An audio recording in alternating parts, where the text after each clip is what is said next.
implications on the infrastructure required to run that? Is it easier to run? Is it harder? Can you help us think about what impact that's having on how our customers are thinking about their environments if they choose to use this technique for like a private language model? No, well, you bring up a very good point, Ned. You said if you ask it about something recent, it's not going to have anything to go on. It's actually slightly worse than that.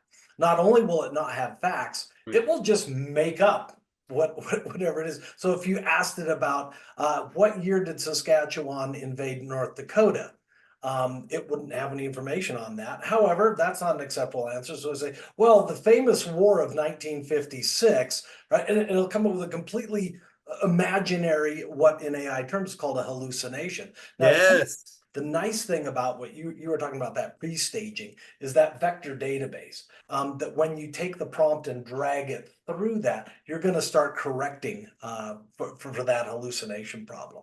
But it also has, as you point out, the nice side effect of being able to build my own LLM.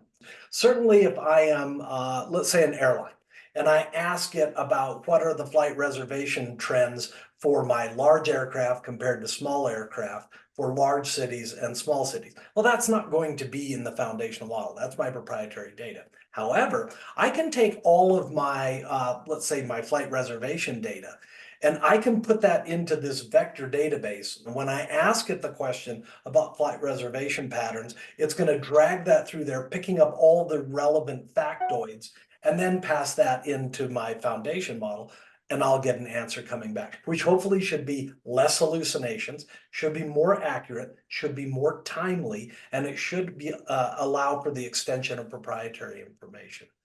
Now, your question was about infrastructure. Imagine that I've got all of this flight information sitting out here in data stores and archives and so forth. I just mentioned that I have to import and drag all of this through a vector database, right? So this does mean more storage. Now, it's not quite one-to-one because we're not storing all of the same data.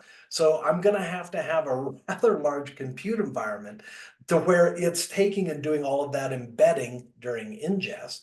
I'm also going to have enough crunchy when prompts come in that I can go through that and pull this all out. By the way, that implies that I've got a network connecting all of my real-time data, because my data, my fictitious airline, is not stopping. So I need to continually be embedding. And plus, I'm going to have to be able to take these prompts and connect everything up. And I'm not passing little teeny prompts off to the LLM. I'm now passing big composite prompts off. So you're right. It ripples through all kinds of stuff. Well, there's a couple of things there to really think about. So first of all, you described hallucinations, it's a fascinating problem. We always say as our capabilities or the capacities of all the technology gets bigger, we can make mistakes more quickly too. Like, look, the job of these large language models is to give an answer, even if it's Yes. nonsense. And so just because it's coming from a computer that you interacted with natural language doesn't mean that it's accurate. It just means that it's an answer. So that's a fascinating problem.